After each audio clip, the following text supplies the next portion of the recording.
Hello students, आज हम बात करते हैं properties of solids.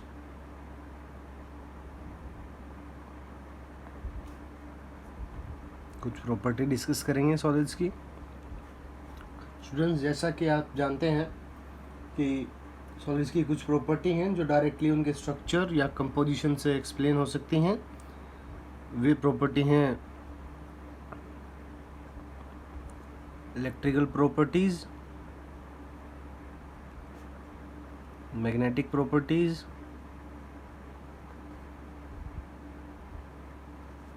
And dielectric properties.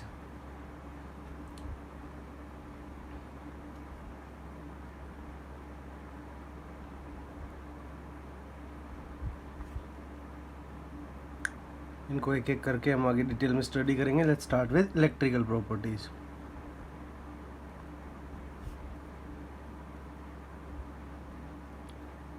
जैसा कि आप सभी जानते हैं, जो इलेक्ट्रिकल प्रॉपर्टीज़ हैं किसी भी सॉलिड की, वो इलेक्ट्रिकल कंडक्टिविटी में मेजर की जाती हैं।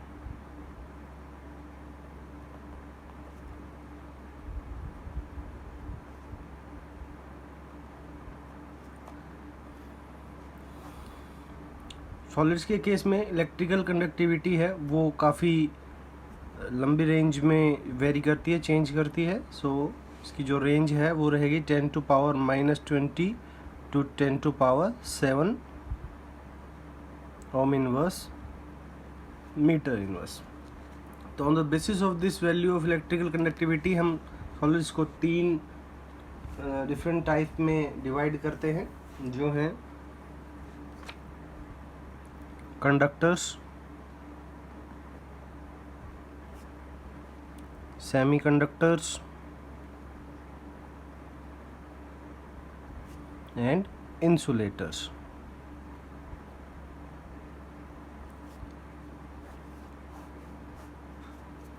स्टूडेंट्स, कंडक्टर्स क्या होते हैं? ये वे सॉलिड्स होते हैं जो इजीली करंट को कैरी कर सकते हैं।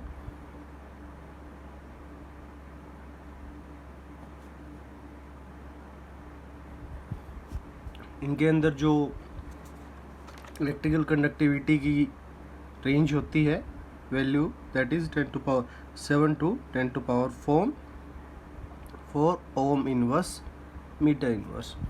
सेमीकंडक्टर्स होते हैं जो कि वीकली या बहुत थोड़ा करंट कैरी कर सकते हैं, लेस अमाउंट में, वो सेमीकंडक्टर्स कहलाते हैं। और इनकी जो कंडक्टिविटी रेंज होती है वो होती है 10⁻4 to 10⁻⁻6।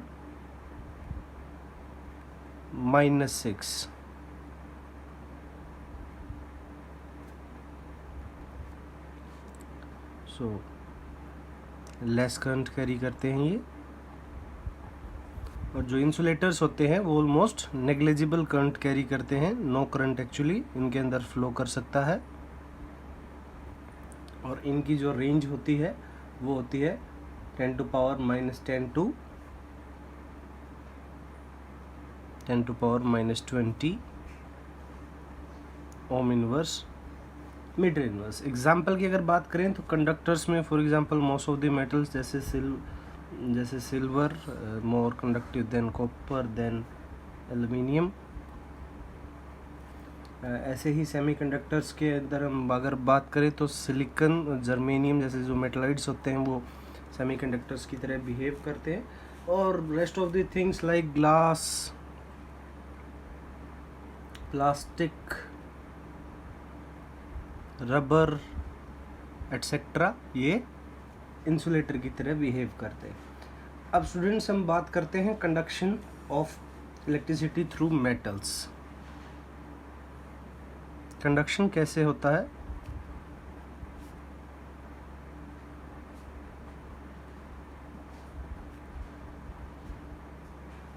उसकी बात करेंगे। जैसा कि आप प्रीवियस क्लासेस में पढ़ चुके हो, एक आपने थ्योरी पढ़ी थी प्रीवियस क्लास के अंदर, वो थी बॉन्ड थ्योरी या मॉलिक्यूलर ऑर्बिटल थ्योरी या बैंड थ्योरी या मॉलिक्यूलर ऑर्बिटल थ्योरी। आप इसे पहले भी पढ़ चुके हैं। उसके अकॉर्डिंग क्या था कि when some atomic orbitals combine with each other, they will form molecular orbitals of equivalent energy same number. आपको पता है कि if two atomic orbitals are combining from two different atoms, there will be two molecular orbitals, antibonding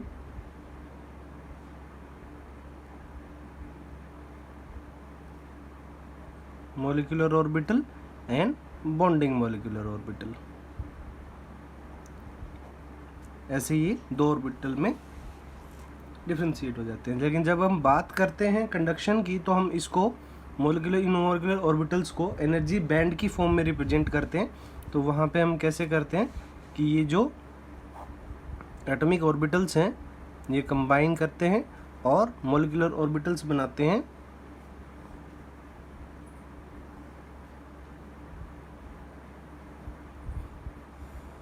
like that.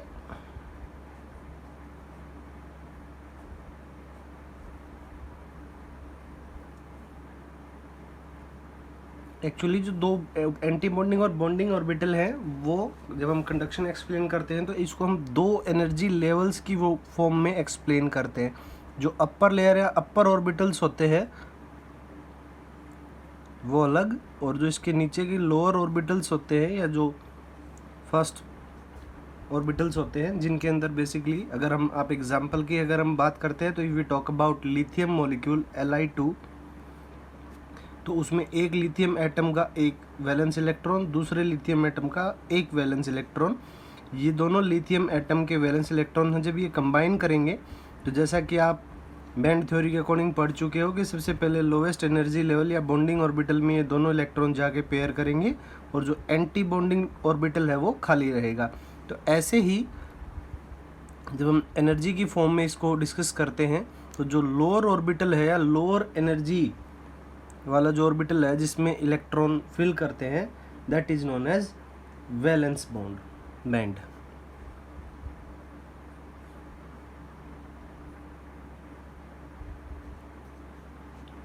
और जो upper layer होती है energy की या जो ऊपर वाले जो एंटी बॉन्डिंग के खाली एम्प्टी ऑर्बिटल्स मौजूद हैं उनको बोलते हैं कंडक्शन बैंड।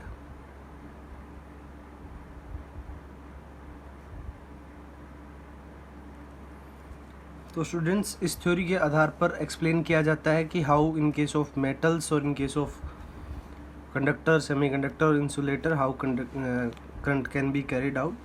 सो हम बात करते हैं इनके बीच का जो आप देख पा रहे हो, if we talk about conductor, semiconductor, insulator, तो अब हम इनको अगर बैंड्स की फॉर्म में एक्सप्रेस करना चाहें तो मैं ड्रॉ करता हूँ। फॉर एग्जांपल फॉर कंडक्टर्स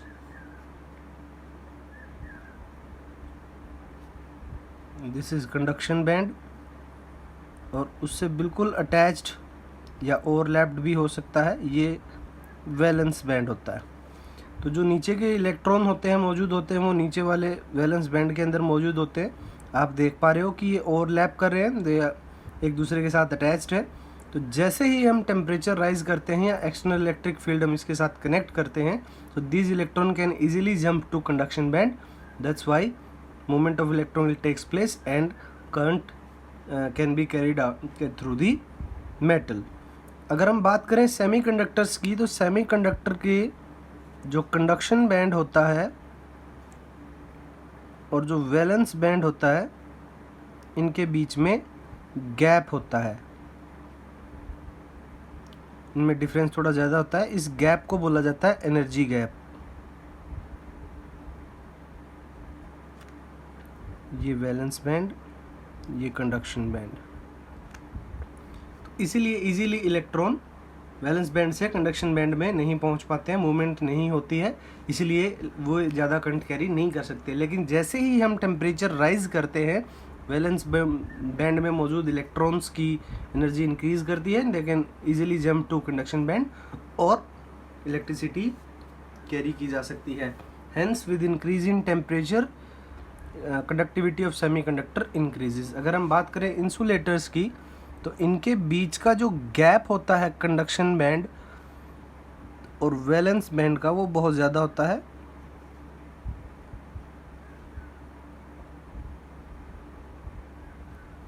लगभग 500 किलो जूल के आसपास होता है इंसुलेटर में एनर्जी गैप।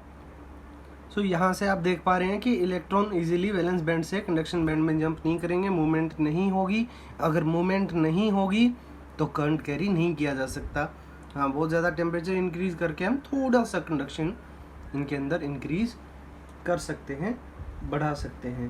तो this is about conduction of electricity and 3 different types of solids on the basis of their capability of carrying current, for example conductor, semiconductor, insulator, and their explanation how they conduct electricity with the help of molecular orbital theory or band theory. Next हमारा जो concept है that is types of semiconductors.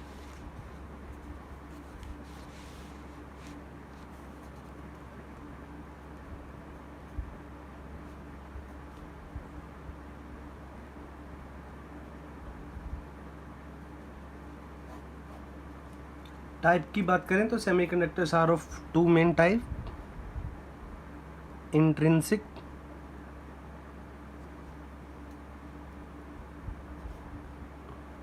And extrinsic semiconductors. ये extrinsic semiconductors further 2 type के होते हैं जो हम detail में आगे पढ़ेंगे, N type and P type. बात करते हैं इंट्रिंसिक सेमीकंडक्टर्स फर्स्ट।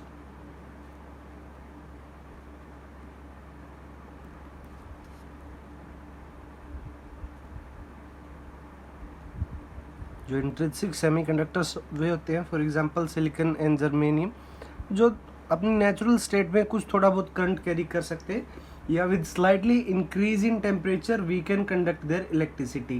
कैसे प्रोड्यूस की जा सकती है? फॉर एग्जांपल हमारे पास एक सिलिकॉन का स्ट्रक्चर है, सिलिकॉन का स्ट्रक्चर में ड्रॉ कर रहा हूँ। इफ वी इंक्रीज टेम्परेचर, सो होता क्या है कि इन मॉलिक्यूल्स के बीच में वाइब्रेशन होता है जिसकी वजह से कुछ बॉन्ड ब्रेक कर जाते हैं। For example there are 2 electron that are shared between these 2 silicon metals, और अगर हम टेम्परेचर राइज करते हैं तो इनमें वाइब्रेशन होता है। वाइब्रेशन की वजह से ये बॉन्ड ब्रेक कर जाएगा, हमें फ्री इलेक्ट्रॉन मिलेंगे। फ्री इलेक्ट्रॉन की वजह से इलेक्ट्रिसिटी मूव कर सकते हैं, इंक्रीज कर जाएगी, और they can easily carry electricity through them, carry current by holes and free electron. Silicon germanium ये इंसुलेटर की तरह बिहेव करेंगे at 0 degree Celsius. My next is let we talk about extrinsic semiconductors.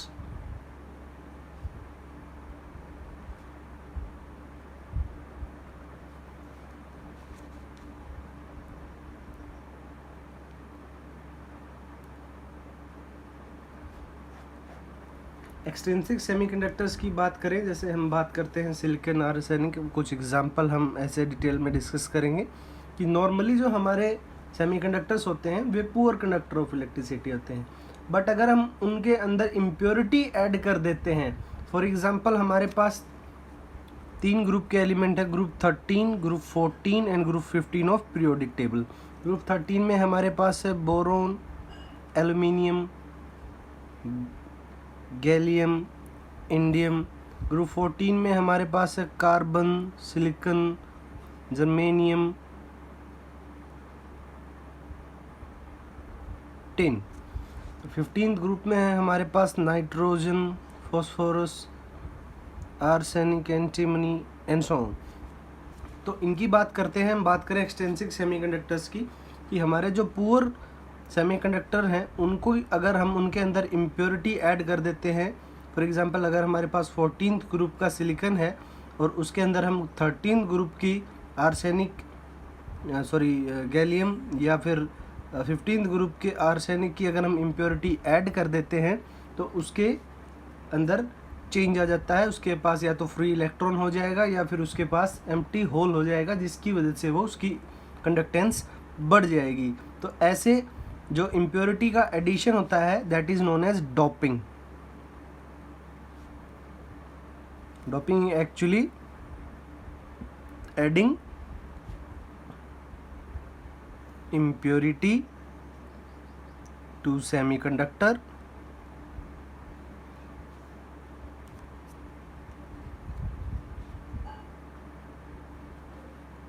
to increase conductivity। इसको doping बोलते हैं, और इस doping के करने से जो सेमीकंडक्टर्स हमारे तैयार होते हैं those are known as extrinsic semiconductors.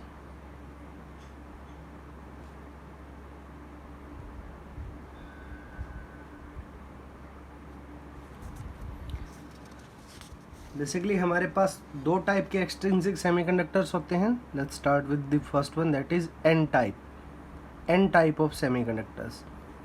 N type के सेमीकंडक्टर कौन से होते हैं? यहाँ पे एन स्टैंड्स फॉर नेगेटिव। अगर हम ग्रुप 14 के एलिमेंट को ग्रुप 15 के एलिमेंट से डॉप करवाते हैं, for example doping of group 14 element with group 15 elements. For example हमारे पास सिलिकॉन है। सिलिकॉन की वैलेंसी सेल में 4 इलेक्ट्रॉन होते हैं, 1 2 3 4। They are being shared by other silicon atom.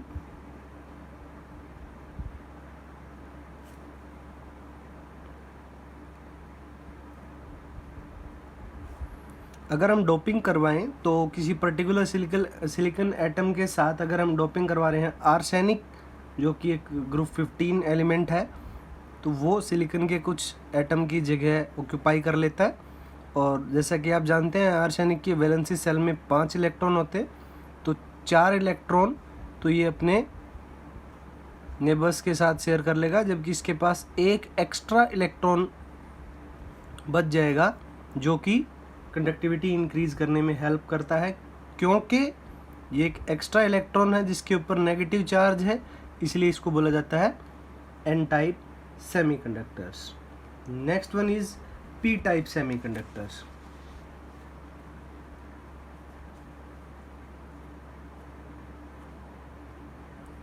अगर हम पी टाइप सेमीकंडक्टर्स की बात करें तो ग्रुप 14 के एलिमेंट्स को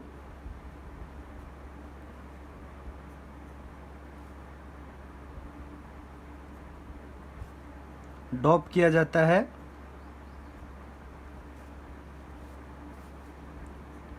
ग्रुप 13 एलिमेंट्स के साथ। For example silicon is doped with gallium.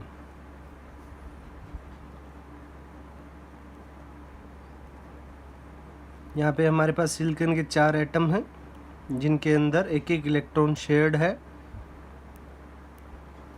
Actually 4 के 4 इलेक्ट्रॉन शेयर करता है सिलिकॉन अपने नेटवर्क स्ट्रक्चर में चारों। अगर किसी एक सिलिकॉन एटम को रिप्लेस करके वहाँ पे गैलियम की इम्प्योरिटी ऐड कर दी जाए तो गैलियम के पास जो टोटल नंबर ऑफ इलेक्ट्रॉन्स होते हैं वैलेंसी सेल में वो होते हैं 3। तो 1 2 3 इलेक्ट्रॉन तो गैलियम अपने नेबरिंग सिलिकॉन एटम्स के साथ शेयर कर लेगा, बट एक एटम की उसके पास शॉर्टेज रहेगी जिसकी वजह से वो वहाँ पे होल क्रिएट करेगा। और जैसा कि आप पहले की थ्योरीज में पढ़ चुके हैं कि अगर किसी एटम के पास कोई होल क्रिएट होता है तो उसके पास के किसी दूसरे एटम की तरफ से इलेक्ट्रॉन मूव कर जाता है उस होल को फिल करने में, और जहाँ से इलेक्ट्रॉन मूव करेगा वहाँ पे फिर होल क्रिएट होगा जिसको फिल करने में इलेक्ट्रॉन नेक्स्ट एटम का आके उसके अंदर रेस्ट करता है। तो इस टाइप से हमें लगता है कि जैसे होल मूव कर रहे हैं इन ए पर्टिकुलर डायरेक्शन, और एक्चुअल में इलेक्ट्रॉन मूव करते हैं, लेकिन हमें अज्यूम ये होता है कि होल्स मूव कर रहे हैं और जिसकी वजह से भी कंडक्टिविटी इंक्रीज करती है। That is P type semiconductors. इसके बाद कुछ एलिमेंट्स होते हैं, कुछ कंपाउंड्स होते हैं जो कई बार बोर्ड के एग्ज़ाम में भी पूछे गए हैं, उनको बोला जाता है 12 16 और 13-15 कंपाउंड्स। इसका क्या मीनिंग है? इसका ये मीनिंग है कि these are some semiconductors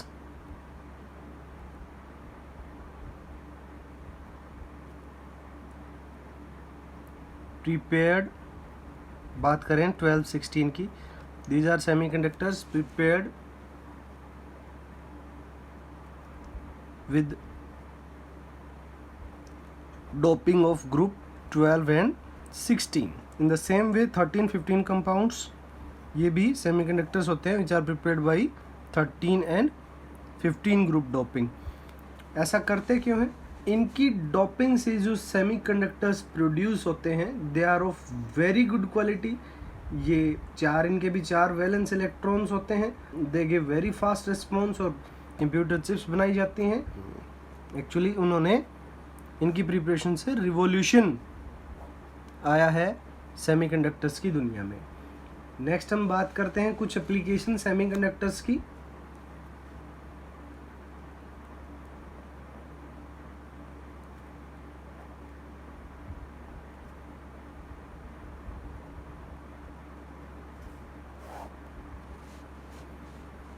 applications की बात करें तो कुछ डायोड्स बनाए जाते हैं इनसे।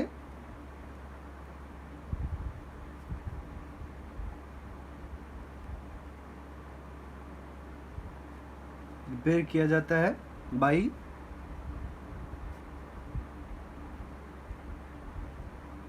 Combining N type and P type semiconductors.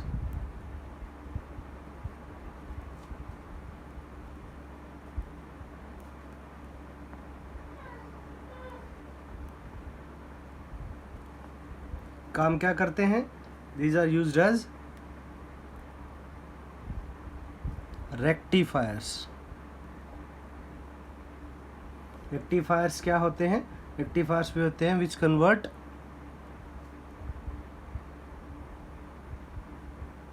AC to DC, AC current को DC करंट में चेंज कर देते हैं। Those are known as rectifiers. इसके अलावा कुछ एम्पलीफायर्स बनाने में भी इनका यूज़ किया जाता है और ट्रांजिस्टर्स बनाने में भी यूज़ किया जाता है। एग्जाम्पल NPN एंड PNP, ये कुछ ट्रांजिस्टर्स हैं।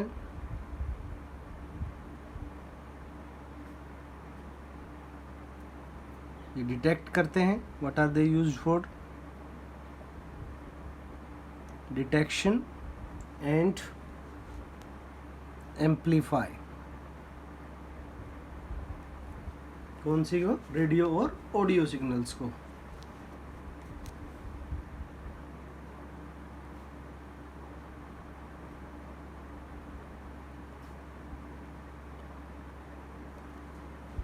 इसके अलावा they are also used in photodiodes.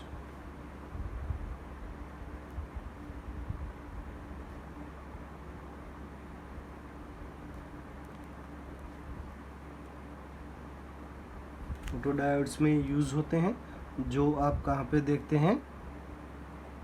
Solar cells के अंदर, जो कि सोलर एनर्जी को इलेक्ट्रिकल एनर्जी में कन्वर्ट करते हैं, वहाँ पे भी इनका यूज़ किया जाता है। तो ऐसे बहुत सारे एग्जांपल्स हैं, इम्पोर्टेंट कंपाउंड्स हैं जिनका यूज़ किया जाता है।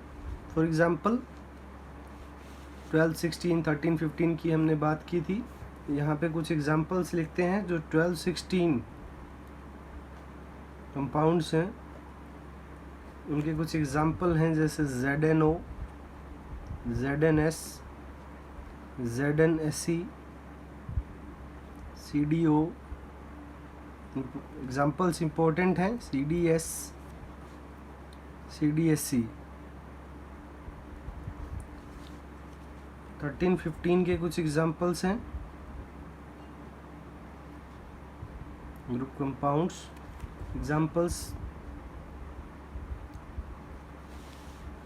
ALN, ALP, ALS,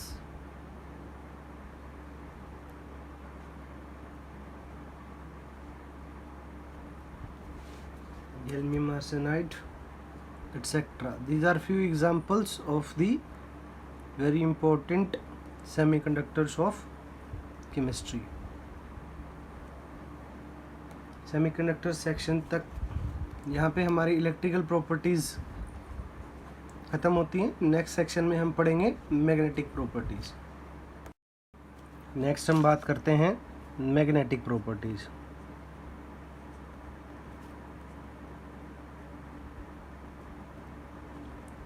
स्टूडेंट्स, जो मैग्नेटिक प्रॉपर्टी होती हैं सॉलिड्स की, वे किसकी वजह से होती हैं? मैग्नेटिक मोमेंट की वजह से.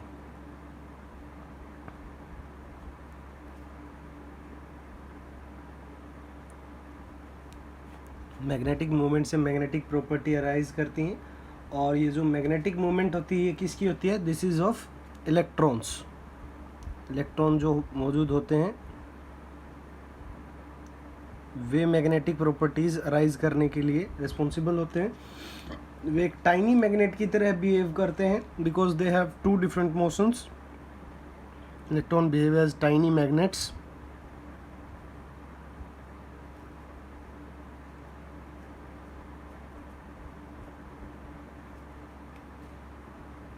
टाइनी मैग्नेट की तरह बिहेव करते हैं due to two type of motion.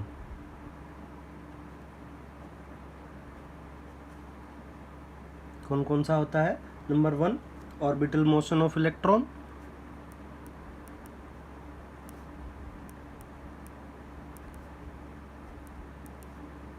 And number 2, spin on its own axis. इन दो मोशन की वजह से वो एक मैग्नेट की तरह बिहेव करता है. और जैसे मैग्नेटिक मोमेंट भी बोर मैग्नेटॉन में मेज़र की जाती है, यहाँ पे मैग्नेटिक मोमेंट भी बोर मैग्नेटॉन में ही मेज़र करेंगे. इसको हम BM मेंशन करते हैं. अब बात करते हैं मैग्नेटिक बिहेवियर के आधार पर solids can be further classified into different categories. Let's start with number 1, paramagnetism.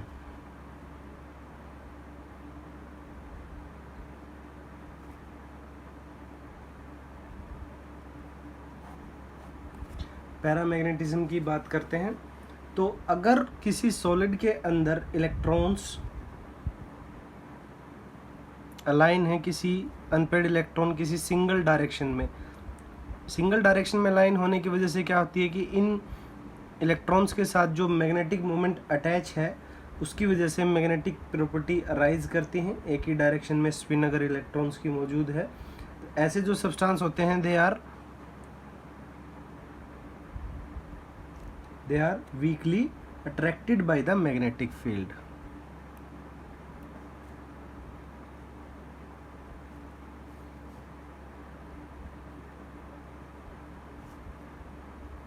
ये मैग्नेटिक फील्ड इनको वीकली अट्रैक्ट करता है.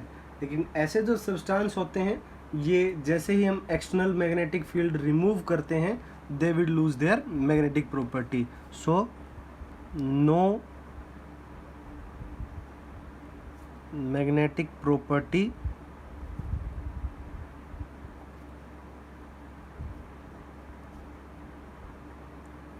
in absence of external magnetic field. इसका जो सबसे इम्पोर्टेंट सेक्शन वो है इसके एग्जाम्पल्स. जैसे copper 2 positive ion, Fe2 positive, Ni2 positive, O2, ReO3, Cr3 positive, etc. These are few examples of paramagnetic substances and the phenomena shown by these substances is known as paramagnetism. इनको बोलते हैं paramagnetic substances. दूसरा हम बात करते हैं वो those are known as diamagnetic substances या diamagnetism.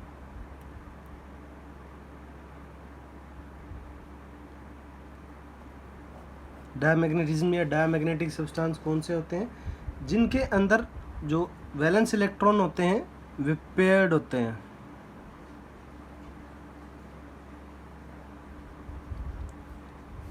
प्रॉपरली पेयर्ड इलेक्ट्रॉन है, इसकी वजह से ये जो सॉलिड्स होते हैं दे आर वीकली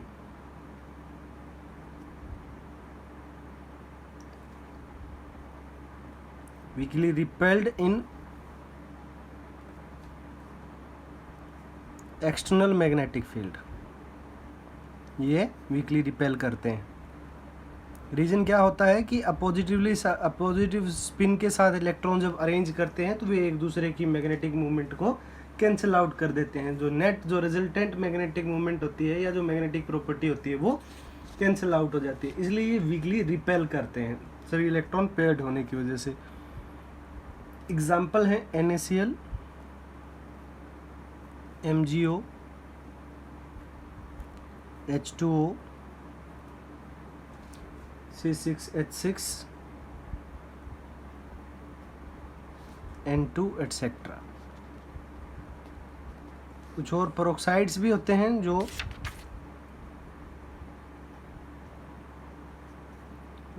डायमैग्नेट की तरह बिहेव करते हैं, जैसे कि Na2O2 पेरोक्साइड। इसके बाद जो हमारा थर्ड टाइप है दैट इज फेरोमैग्नेटिक सब्सटेंसेस या फेरोमैग्नेटिज्म।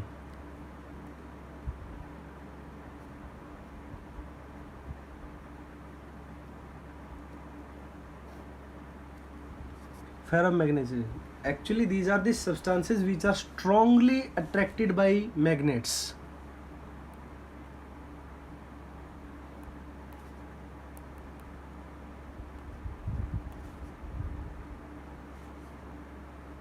ये स्ट्रांगली अट्रैक्ट किए जाते हैं मैग्नेट्स के द्वारा, और इनके अंदर बहुत सारे large number of unpaired electrons होते हैं। ये अगर हम इसको डिनोट करें जस्ट लाइक दिस,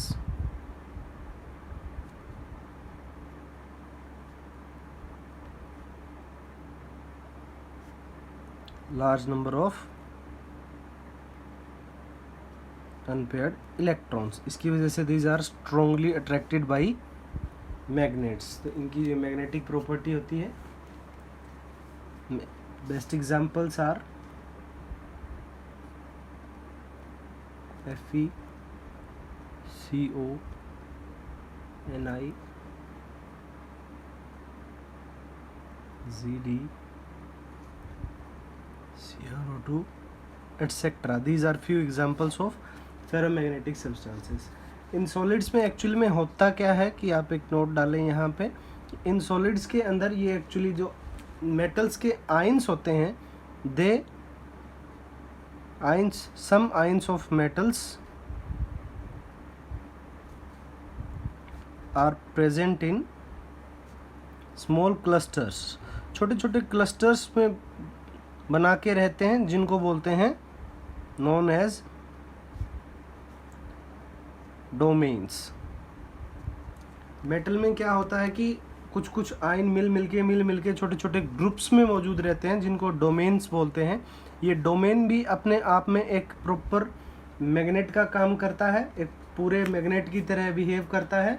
तो ये डोमेन्स होते हैं, ये रैंडमली पड़े होते हैं अनऑर्गेनाइज्ड फॉर्म में या अनमैग्नेटाइज्ड। जब कोई सब्सटेंस होता है without the presence of magnetic field, extra magnetic field, लेकिन जैसे ही हम कोई एक्स्ट्रा मैग्नेटिक फील्ड इसके पास लेके आते हैं तो ये सारे डोमेन्स, जैसा कि ऊपर आपको स्ट्रक्चर में दिखाई दे रहा है, किसी पर्टिकुलर डायरेक्शन में अरेंज हो जाते हैं और वे एक साथ अरेंज होने की वजह से एक स्ट्रॉन्ग मैग्नेटिक मोमेंट या मैग्नेटिक फील्ड प्रोड्यूस करते हैं, जिसकी वजह से जो प्रॉपर्टी डेवलप होती है that is known as ferromagnetism. और ये एक परमानेंट इफेक्ट है।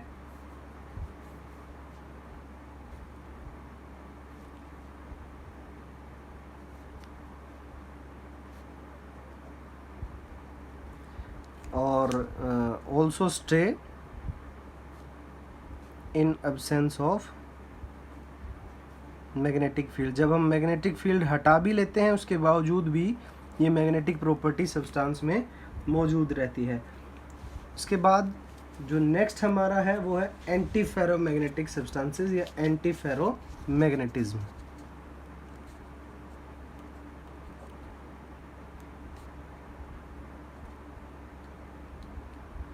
इसमें क्या होता है, जो अभी अभी हमने डोमेन डिस्कस किए हैं, अगर ये डोमेन अलाइन हो जाएं एक दूसरे के बिल्कुल अपोजिट। देखिए हम पहले जो दो एग्जांपल्स थे हमारे पैरामैग्नेटिक सब्सटेंस और डायमैग्नेटिक सब्सटेंस, इनमें जो हम बात कर रहे थे अनपेयर्ड इलेक्ट्रॉन की या पेयर्ड इलेक्ट्रॉन की, ये हम इलेक्ट्रॉन्स की बात कर रहे हैं। लेकिन नेक्स्ट जो 3 एग्जांपल हैं फेरोमैग्नेटिज्म, एंटी फेरोमैग्नेटिज्म एंड फेरीमैग्नेटिज्म, उनमें हम बात करेंगे डोमेन्स की। तो कंफ्यूज नहीं होना है, फेरोमैग्नेटिक सब्सटेंस में डोमेन अलाई है एक डायरेक्शन में, एंटी फेरोमैग्नेटिक सब्सटेंस में डोमेन वही इक्वली और अपोजिट डायरेक्शन में अलाइन कर जाते हैं। इसलिए जैसा कि आप देख पा रहे हो कि इनकी रिजल्टेंट जो मैग्नेटिक मोमेंट होगी that will be equal to 0, ये कैंसिल आउट करेंगे एक दूसरे को। इसका एग्जाम्पल है वेनेडियम ऑक्साइड V2O3, इसका वेल नोन एग्जाम्पल है एंटी फेरोमैग्नेटिज्म। ये इनके अंदर भी बहुत सारे अनपेयर्ड इलेक्ट्रॉन्स होते हैं।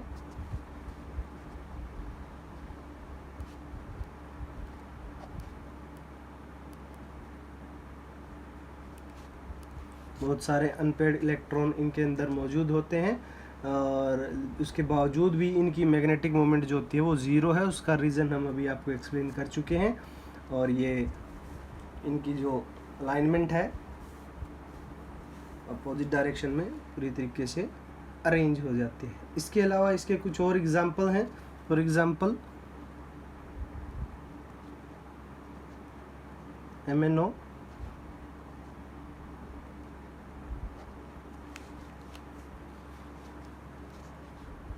कोबाल्ट ऑक्साइड,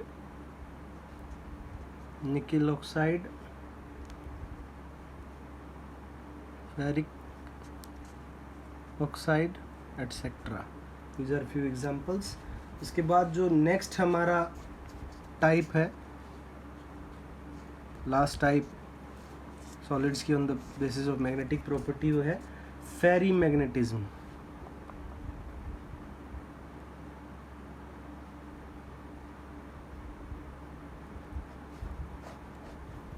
फेरी मैग्नेटिज्म की बात करें तो इसके अंदर जो डोमेन्स होते हैं वे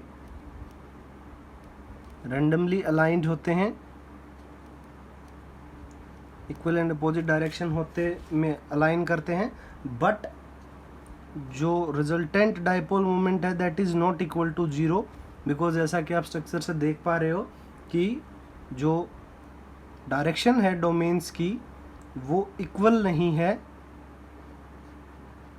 दोनों ऊपर नीचे दोनों डायरेक्शंस के अंदर। इसलिए इनका जो कुछ रिजल्टेंट मैग्नेटिक मोमेंट इनके अंदर बचती है और स्मॉल वैल्यू होती है, बट ये मैग्नेटिक प्रॉपर्टी शो करते हैं। इसका एग्जाम्पल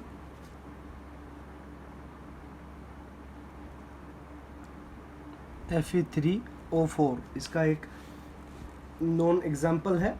इनके अंदर भी large number of unpaired electrons मौजूद होते हैं।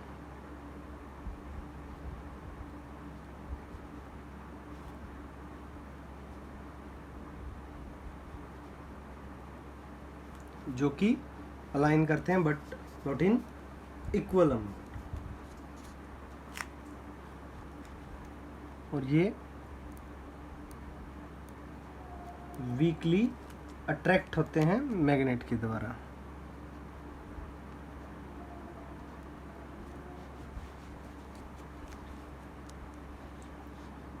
एक और एग्जाम्पल है इसका ferrites. So these are few examples of different type of solids on the basis of their magnetic property. Next section में हम पढ़ेंगे third type of property, that is dielectric properties. Actually way syllabus में नहीं है, वो extra knowledge के लिए आपको उसके बारे में बताया जाएगा। स्टूडेंट्स नेक्स्ट हम बात करते हैं डाइलेक्ट्रिक प्रॉपर्टीज़ की। Actually first of all you should know that this is not in syllabus of CBSE के सिलेबस में नहीं है, फिर भी कम्पिटिटिव रीजंस की वजह से आपको इसको पढ़ना चाहिए। इसमें कुछ पॉइंट इंपॉर्टेंट दिए गए हैं जिनके बारे में आपको पता होना चाहिए। First of all dielectric properties show कौन करता है? Substances are known as dielectrics.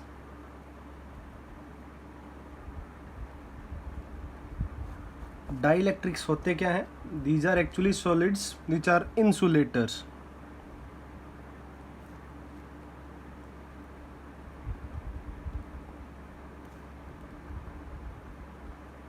Insulators होते हैं ये solid, and but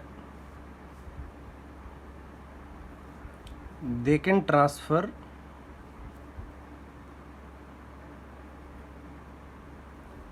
electric effect from one surface to opposite surface.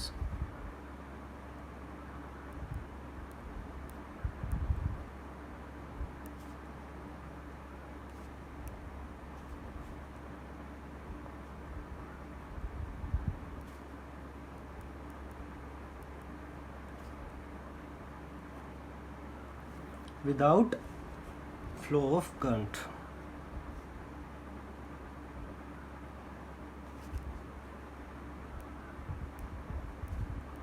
इनको बोलते हैं डाइलेक्ट्रिक्स. ये डाइलेक्ट्रिक प्रॉपर्टी शो करते हैं. इनकी प्रॉपर्टी कौन कौन सी हैं? कुछ प्रॉपर्टीज़ जैसे फॉर एग्जांपल फर्स्ट टाइप होते हैं पीजो इलेक्ट्रिसिटी, इनकी एक प्रॉपर्टी है.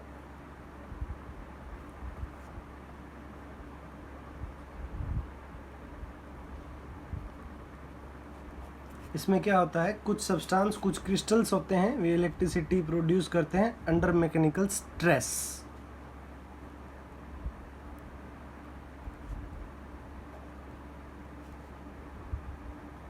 Certain crystals produce electricity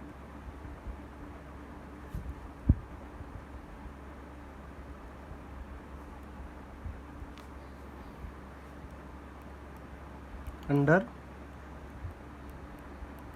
mechanical stress,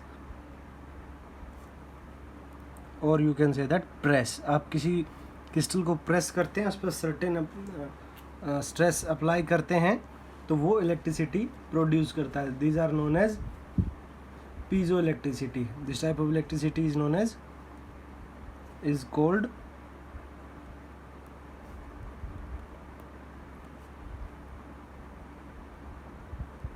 piezo electricity. उसको बोला जाता है, उन क्रिस्टल्स को बोला जाता है पीजो इलेक्ट्रिक क्रिस्टल्स. अब इसमें खास बात क्या है, जो इलेक्ट्रिसिटी जो प्रोड्यूस होती है वो कैसे होती है? Electricity in these substances are produced due to displacement of ions under stress. Electricity produced due to displacement of ions. Ions की डिस्प्लेसमेंट की वजह से इलेक्ट्रिसिटी प्रोड्यूस होती है. दूसरा, इलेक्ट्रिक फील्ड के अंडर ये आते हैं ऐसे क्रिस्टल्स, तो इनमें डीफॉर्मेशन हो जाता है. इसको इन्वर्स पीजो इलेक्ट्रिसिटी बोला जाता है. अंडर इलेक्ट्रिक फील्ड इनका डीफॉर्मेशन टेक्स प्लेस, उसको बोलते हैं called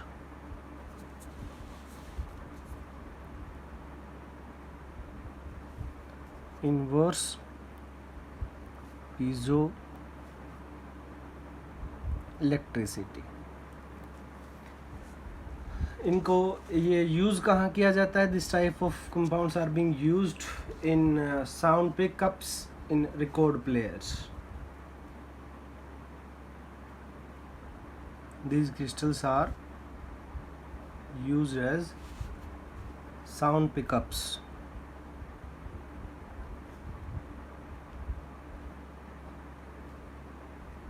in record players. So this is all about piezoelectricity. Next is pyroelectricity.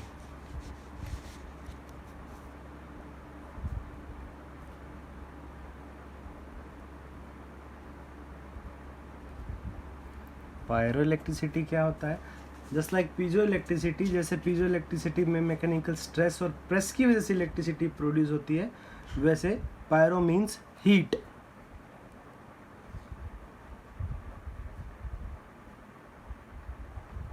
तो जैसा कि नाम से क्लियर है कि यहाँ पे इलेक्ट्रिसिटी प्रोड्यूस की जाती है by heating of certain crystals.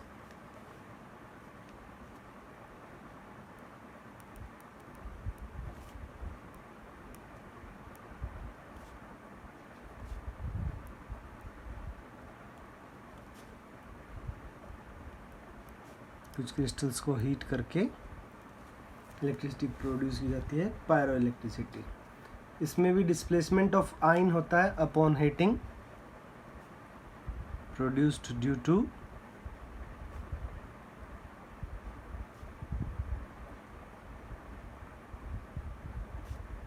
Displacement of ions due to heating. Heating की वजह से आयंस का जो डिस्प्लेसमेंट होता है उससे ये इलेक्ट्रिसिटी प्रोड्यूस होती है। Best known example gas lighters में यूज होता है। It is used in gas lighters.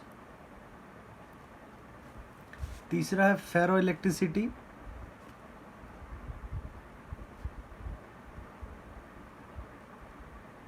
Ferro electricity क्या होता है? एग्जाम्पल के तौर पर उस कंपाउंड से जैसे BaTiO3 KH2PO4, ये किसके कुछ एग्जाम्पल्स हैं। कुछ पीजो इलेक्ट्रिक क्रिस्टल्स होते हैं जिनमें परमानेंट डाइपोल्स होते हैं। There are some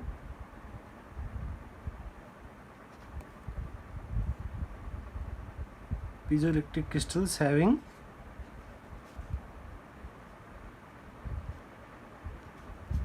permanent dipole मौजूद रहते हैं उनके अंदर। तो उनमें क्या होता है, उनकी जो डायरेक्शन है पोलराइजेशन की वो चेंज हो जाती है जब उनको हम इलेक्ट्रिक फील्ड के अंदर लेके आते हैं। तो इसको बोलते हैं फेरो इलेक्ट्रिसिटी। फॉर एग्जांपल अगर हमारे पास एक डाइपोल है जस्ट लाइक दैट, इसमें दो पोल हैं, मान लीजिए इधर पॉजिटिव इधर नेगेटिव पोल है। तो जब हम इसको एक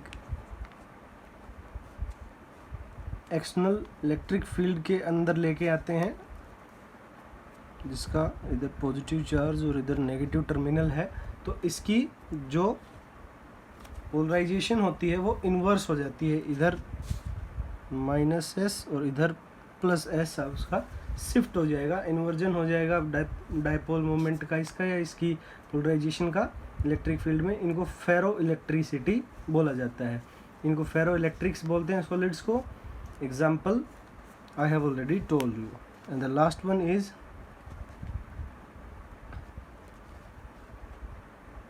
anti-ferroelectricity.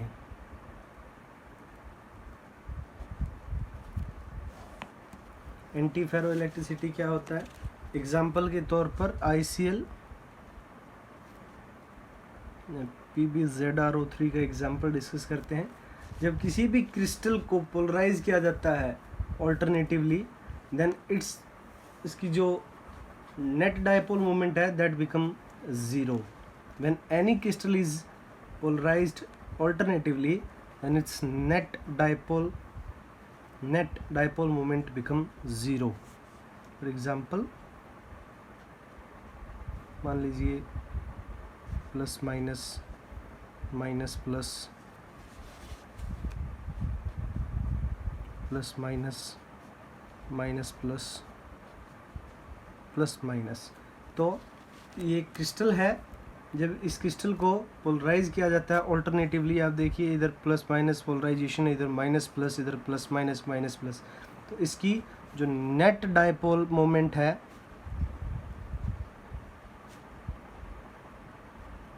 That become zero. इसको बोलते हैं anti ferro electricity. It is just like anti ferro magnets, इसके अंदर भी magnetic moment equal to zero है। So student, this is all about magnetic properties. और इसी के साथ हमारा फर्स्ट चैप्टर भी समाप्त होता है।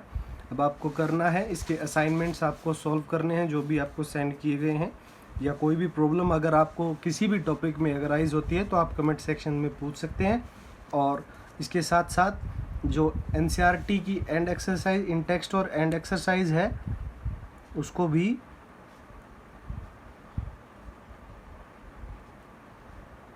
सॉल्व करना ना भूलें, क्योंकि बहुत सारे इम्पोर्टेंट क्वेश्चन हैं जो यहाँ से पूछे जाते हैं और आपको इनको सॉल्व करना चाहिए। Thank you.